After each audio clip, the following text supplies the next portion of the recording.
السلام عليكم ورحمة الله وبركاته. ازيكم يا حبايبي؟ اخباركم ايه؟ يا رب تكونوا بخير وبصحة وستر دايما يا رب. معانا النهاردة طريقة حاجة كده يمكن كتير ما يعرفوهاش، طريقة مسقعة الكوسة. مقولكوش على طعمتها، بصراحة طعمها جميل، جربوها زي ما انتوا شايفين كده. معانا تقريبا نص كيلو كوسة، 3 حبات طماطم متقطعة، والزيت. ومعانا 4 فصوص توم هحمرهم. هنحمر الكوسة زي ما انتوا شايفين كده، برضو حمرناهم. قطع من الفلفل او الشطة دي لها طعم يا دوب، بس يا جماعة خلاها لونها اصفر، صفرها بس.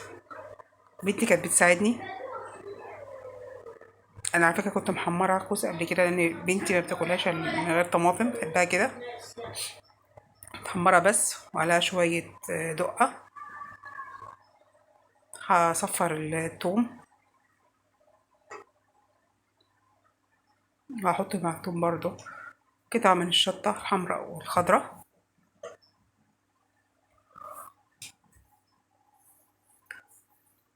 كوسة اهي هبدأ احمرها. معلش يا جماعة، الشمس كانت جاية على الطاسة. ماشي.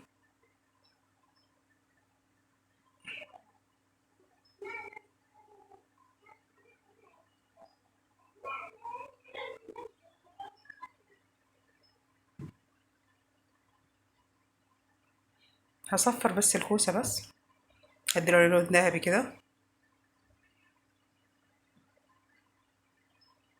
انا مش بقشر الكوسة على فكرة، بس بقى بقشرها اغسلها كويس واقطعها، تبقى طعمة قوي. هي بتبقى على نفس طريقة الفول بطماطم.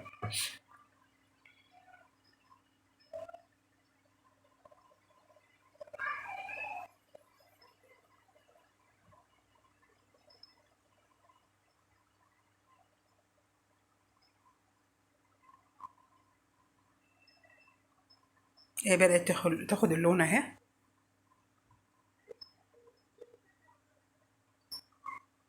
وادي حطيت الطماطم على التوم، طلع بس شوية فلفل اسود. حابة تحط شطة حمراء دي لو انت حابة، سيبها تتسبك بقى.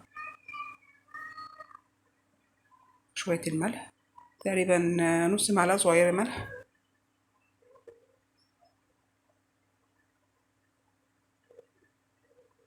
اهي بدأ اشوفها في اللون بقى عامل ازاي.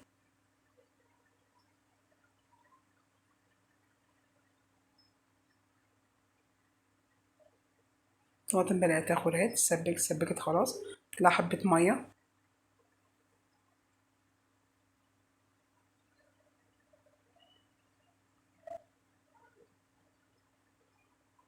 والكوسة بعد ما طلعتها واخدة اللون ده بس، وبقيت الكوسة التانية.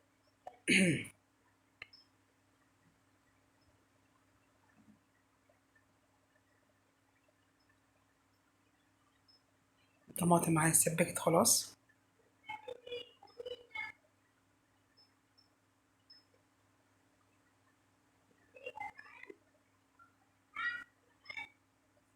كده خلاص خلصت. احط الكوسة، شايفين لونها عامل ازاي؟ تاخد اللون ده بس. ملكوش والله على جمالها وعلى طعمتها بصراحة.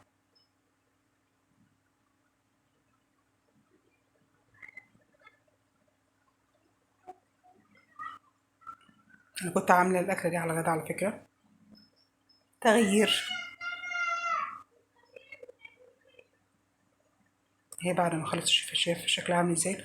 الكاميرا بصراحة، كاميرا الموبايل كانت مضيعة الشكل، بصراحة كانت احلى من كده. كنت عاملة بقى فلفل وبرنجان وبطاطس. متنسوش بقى الاشتراك في القناة، تفعيل الجرس.